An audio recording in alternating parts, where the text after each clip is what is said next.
35 students में से 20+ students का F ग्रेड लगा हुआ है। शायद आपका करने का तरीका गलत हो। क्या कभी मैंने अपना 100% दिया है कोडिंग को, तो क्या नहीं कर पाए? जबान को तो समझो ना कि वो जबान कहना क्या चाह रही है। तो भाई आप गलत हो। मैं कोई फ्लेक्स वगैरह नहीं मार रहा कि हम बड़े 30 मार खाए। मेरे जैसा बंदा कहता है ना कि मैं कर सकता हूँ, ये चीज मुश्किल नहीं है, मुझे आसान लगती है, तो आप लोग के लिए भी डेफिनेटली आसान। अस्सलाम वालेकुम एवरीवन, आई एम समरशद। आज हम एक छोटे से टॉपिक के बारे में बात करने वाले हैं जो कि एक बहुत इंपॉर्टेंट चीज है, जो कि एक बहुत नेसेसरी चीज है। ठीक है, बहुत से स्टूडेंट इसमें इशू कर रहे होते हैं, मिस्टेक कर रहे होते हैं। इसी के बारे में आज बात करेंगे, डिस्कस करेंगे। जो कि हमारे पास टॉपिक आता है कि यार लॉजिक नहीं बनती। ठीक है, बहुत से स्टूडेंट से ये सुनने को मिलेगा जो कहते हैं कि यार लॉजिक नहीं बनती। स्टोरी बताता हूँ एक छोटी सी। होता क्या है कि थर्ड सेमेस्टर का आता है रिजल्ट। ठीक है, थर्ड सेमेस्टर के स्टूडेंट क्लास में, होता क्या है, सिर्फ 2 बच्चों का ए ग्रेड आता है। उन 2 बच्चों को छोड़कर जो थर्ड नंबर पर स्टूडेंट होता है वो डायरेक्टली जाकर गिर रहा होता है सी ग्रेड पर। ठीक है, सिर्फ 2 बच्चे ए ग्रेड, थर्ड वाला सी पर जाकर गिर रहा है, सी ग्रेड। ठीक है, तो ये बात सोचकर थोड़ा अजीब भी लगता है कि यार how is this possible. DS से है, हालांकि इसमें ऐसी जितनी मुश्किल चीजें नहीं है। और पता क्या चलता है कि अराउंड 35 स्टूडेंट्स में से 20+ स्टूडेंट्स का F ग्रेड लगा हुआ है। ये बात मैं बता रहा हूँ अपनी क्लास की। हमारी क्लास में 2 स्टूडेंट, मैं और मेरा एक दोस्त, जिनका ए ग्रेड था जस्ट। उसके अलावा बाकी आप कह लो थर्ड वाला स्टूडेंट भी बिल्कुल हाफ मार्क्स पर था। अगर 80 का एनुअल है तो 40 मार्क्स पर था। रीजन क्या है पूछो तो कहते हैं हम कोडिंग नहीं कर पाते, हम प्रोग्रामिंग नहीं कर पाते, शायद ये चीजें हमारे लिए हैं नहीं। तो मैं जस्ट उन बच्चों से एक चीज पूछना चाहूंगा। ठीक है, ये ओवरऑल सबके लिए बात है, आप लोगों के लिए भी है जो ये समझते हैं कि शायद मैं कोडिंग नहीं कर सकता, या शायद ये चीज मेरे लिए ना बनी हो। एक क्वेश्चन जस्ट अपने से पूछो कि यार क्या कभी मैंने अपना 100% दिया है कोडिंग को?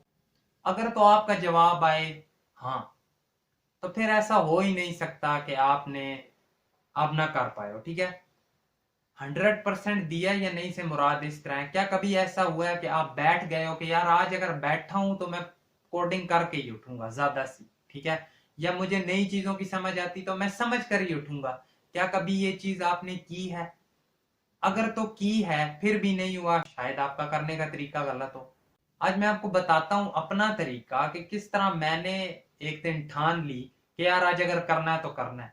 मेरे से खुद भी नहीं होती थी, मैंने खुद भी चीजें ट्राई की, मैं नहीं कर पाता था, लॉजिक नहीं बनती थी, लेकिन कोशिश की, मेहनत की, हुआ। अब जैसे मैं बोलूंगा, जैसे मैंने किया, ठीक है, कोई ऐसा नहीं है कि मैं बाकी यूट्यूबर्स की तरह आकर आपको बताऊंगा अगर ये कर लो तो नंबर आ जाएंगे, ये कर लो तो आपकी लॉजिक बिल्डिंग तेज हो जाएगी, ये कर लो वो कर लो। कोई रूल्स ऐसे नहीं बताऊंगा, जस्ट अपना एक्सपीरियंस बताऊंगा कि यार मेरे से भी लॉजिक नहीं बनती थी, मैंने इस तरह से करके सीखी चीजें। ठीक है, तो फिर कुछ कुछ समझ आनी शुरू हुई। तो इस तरह से देखो, लेकिन एट द एंड आपने खुद से ये चीज पूछनी है कि क्या मैंने इस तरह एक बार भी ट्राई की है? अगर तो की है, नहीं होता तो फिर शायद आप इस फील्ड के लिए ना हो। मगर अगर आपने ऐसा नहीं किया तो जरूर ट्राई करना, क्योंकि मुझे पता है ये चीज आपको आगे लेकर जाएगी। ठीक है, मैं आपको बताता हूं, मैं सेकंड ईयर में जब था, हमारी बुक में ऑलमोस्ट बिल्कुल बेसिक थे। ठीक है, तो मैंने ट्राई की, चीजें नहीं होती थी। उससे पहले छोटी सी एक और बात भी सुन लो। अगर आपको कोई कहता है कि आपने क्या करना है, एरे में से एक मैक्सिमम नंबर फाइंड करना है। ठीक है, अगर मैं आपको कहता हूं ना क्या आपने अपनी 100% दी, आप कहते हो दी फिर भी नहीं हुआ, तो 100% ठीक होनी चाहिए। ठीक है, 100% किस तरह से देनी है ये भी बताता हूँ। लेट सपोज आप कहते हो, मैं आपको कहता हूं आपने क्या करना है, एक एरे में से मैक्सिमम नंबर फाइंड करके लेके आना है। एक बहुत बेसिक सा प्रोग्राम है। अब जिन्हें आता है वो तो कहेंगे बहुत बेसिक्स है, जिसे नहीं आता वो क्या करेगा, वो सारा दिन भी बैठकर लगा रहे, क्या वो चीज वो कर पाएगा? बिल्कुल भी नहीं कर पाएगा। तो अगर वो नहीं कर पाता, तो अगर वो इस तरह नहीं कर पाने को कह रहा है ना कि शायद कोडिंग मेरे लिए बनी नहीं है, तो भाई आप गलत हो। ठीक है, इस तरह नहीं होता। अगर एक छोटे बच्चे को ये भी कह दिया जाए ना कि 2 का टेबल सुनाओ या लिख कर दिखाओ, जब तक उसे 2 का टेबल पता ही नहीं है क्या होता है, वो सारा दिन भी लगा रहे नहीं कर सकता। ठीक है, पहले तो ये पता होना चाहिए एरे में से मैक्सिमम नंबर अगर निकालना है तो एरे क्या है। ठीक है, एरे क्या है, उसे लिखते किस तरह है, उसे क्रिएट किस तरह करते हैं। देन सेकंड चीज, उसमें से मैक्सिमम अगर नंबर निकालना है, मैक्सिमम नंबर हमने डिक्लेयर कैसे करना है, इनिशियलाइज कैसे करना है, ये चीजें पता होनी चाहिए। अगर ये पता भी है फिर भी नहीं होता तो फिर भी टेंशन की बात नहीं है। ठीक है, आपको अगर ये भी पता है कि 2 × 1 2 × 2 इस तरह से टेबल बनता है, या आपको लेट सपोज उर्दू जबान आती भी है, ठीक है, जबान के लफ्ज बोलने आते भी हैं, आप फिर भी फ्लुएंट लाइंस नहीं बोल पाओगे।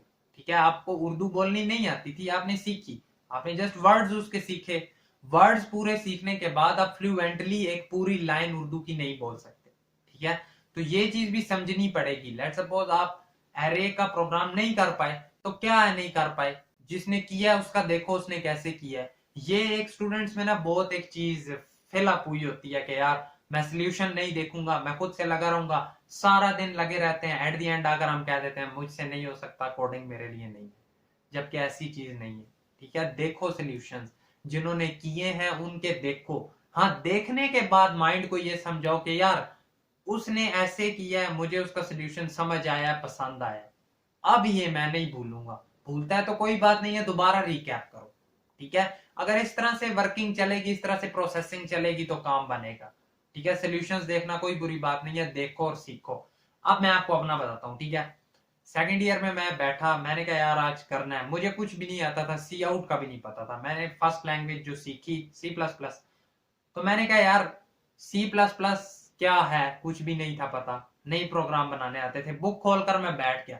हमारे थर्ड सेमेस्टर कह रहा हूँ, सॉरी, थर्ड चैप्टर से स्टार्ट होता था सी आउट का hello world program.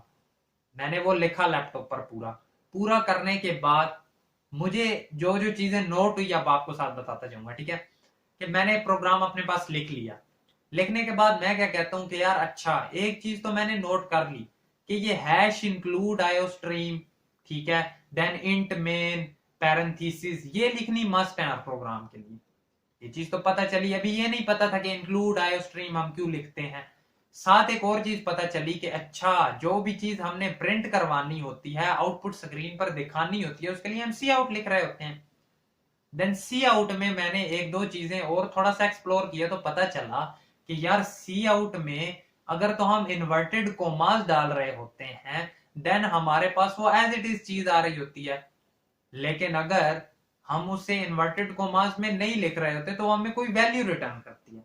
Let suppose आप इन्वर्टेड कोमास में सम लिखते हो तो वो एज इट इज सम लिखा हुआ आएगा। लेकिन अगर आप इन्वर्टेड कोमास में नहीं लिखते हो, आपने पीछे वेरिएबल्स की एडिशन की हुई है, तो वो आपको उनका रिजल्ट सम में प्रिंट करवाएगा।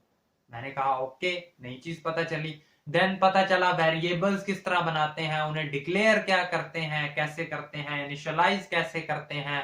फिर पता चला कि अच्छा आयो स्ट्रीम का मतलब इनपुट आउटपुट स्ट्रीम होता है, अगर ये ना डालें तो हम सी इन सी आउट नहीं यूज कर पा रहे। देन आगे पता चला कि ठीक है, सी आउट भी पता चल गया।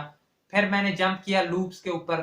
लूप्स पर मुझे पहुंचकर पता चला कि यार लूप्स में भी हो तो सी आउट ही रहे। ठीक है, एक लूप लिखा हुआ है for loop int i equal to 0 i less than 10 i plus plus, और बीच में सी आउट लिखा हुआ है, सी आउट आई। ठीक है, I equal to 1 less than equal to 10 कर लो, सी आउट आई लिखा हुआ है।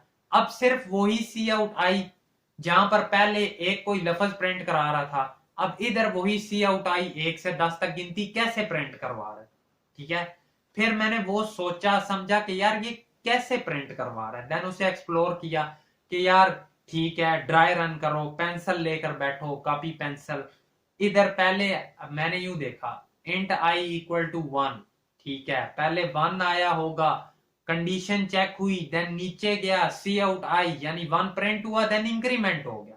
आई प्लस प्लस को भी देखना पड़ा कि ये क्या चीज होती है, फिर पता चला आई इक्वल टू आई प्लस 1 होता है ये, ठीक हो गया, ये पता चला। देन लूप्स के बाद एक और चीज उधर जो पता चली वो ये थी कि यार जो लूप के अंदर आई लिखा जा रहा है वो अलग है, जो लूप के बाहर आई लिखा जा रहा है वो अलग है। यहाँ पर इन चीजों का पता चला, for loop, while loop, do while loop, loops का पता चला।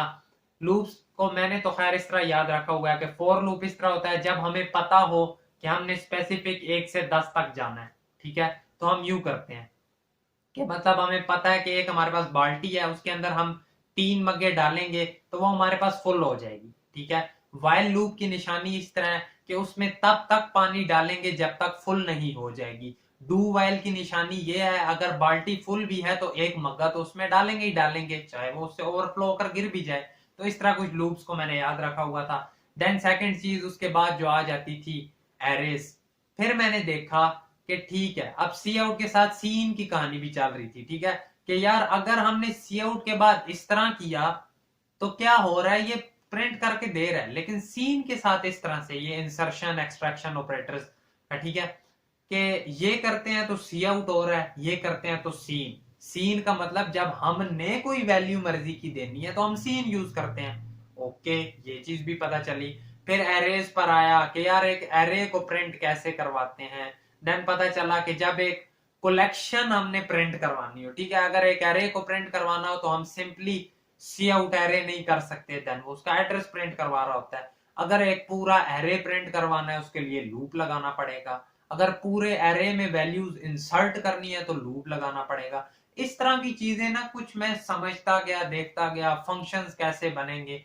ठीक है, अगर हम इंट मेन से ऊपर एक और फंक्शन बना लेते हैं और उसमें ए बी होगा, वैल्यूज आ रही होंगी, इस तरह करके एक्सप्लोर किया काफी कुछ। फिर पता चला कि ठीक है, फंक्शंस इस तरह से लिखे जाते हैं। बेसिक बेसिक चीजें जब करते जाओगे ना, आपको फिर समझ आएगी, ठीक है, कि ये चीजें किस तरह से चलती हैं। ऐसा नहीं हो सकता कि आप डायरेक्टली लिंक्ड लिस्ट के ऊपर जंप कर जाओ या स्टैक के ऊपर या क्यू के ऊपर और आप कह दो कि यार ये चीजें मैं करूंगा मेरे से हो जाएंगी। नहीं होंगी, ठीक है, बिल्कुल नहीं होंगी। अब जिस बंदे को फॉर लूप ना लिखना आ रहा हो वो नहीं कर पाएगा। ठीक है, या जो कहे मेरे से एरे नहीं बनता, नहीं होगा। लॉजिक कैसे बनेगी जब बेसिक चीजें ही नहीं पता, तो बंदा सोचेगा कैसे। ठीक है, सेकंड ईयर में नहीं किया कोई बात नहीं, चलो होता है, जो हुआ सो हुआ। आप फिर आप कहते हो मैंने तो बीएस के भी 2 से 3 सेमेस्टर निकल गए, कुछ नहीं किया, कोई बात नहीं। बहुत छोटी चीजें हैं, ठीक है, आसान, बस कोशिश करनी है, मेहनत करनी है। यही है कि जिस तरह मैंने तरीका बोला है कि यार पहले जबान को तो समझो ना, कि वो जबान कहना क्या चाह रही है। ठीक है, क्या चीज क्या रिप्रेजेंट कर रही है, क्या चीज किस तरह करना चाह रही है। हमारा आप कह लो कि डीएसए का ना प्रैक्टिकल बहुत इजी था। इजी इन सेंस इस तरह था कि जिसके फंडामेंटल्स कोर थे ना, ठीक है, फंडामेंटल्स के कंसेप्ट तगड़े थे, वो बहुत इजीली कर लेता। 5-5 नंबर के जस्ट हमने यस नो में आंसर देने थे। अब जिसे तो आते थे वो इजीली कर लेता, जिन्हें नहीं आते थे ट्रस्ट मी वो रो रहे थे। ठीक है, बाहर निकल के यार 5-5 नंबर उड़ गए। और मेरा दोस्त मुझे बाहर निकल कर क्या कह रहा था कि ये तो नंबर पर फ्री के मिल रहे थे तो हमने ले लिए। अब देखो, कोशिश करनी होती है। मैं कोई फ्लेक्स वगैरह नहीं मार रहा कि हम बड़े 30 मार खाए हैं या ये है, लेकिन जस्ट एक छोटी सी बात आपके साथ शेयर की है कि यार कुछ भी चीज मुश्किल नहीं है। ठीक है, अगर कोई कहता है, मेरे जैसा बंदा कहता है ना कि मैं कर सकता हूँ, ये चीज मुश्किल नहीं है, मुझे आसान लगती है, तो आप लोग के लिए भी डेफिनेटली आसान होगी। बाकी हमारा मर्न स्टैक का कोर्स भी चल रहा है, अगर तो आपको नहीं पता तो इसी चैनल पर है, आप उसे भी देखें, एक्सप्लोर करें। बाकी thank you so much and Allah हाफिज। मिलेंगे एक इसी तरह की नेक्स्ट वीडियो में आपके साथ। Thank you so much.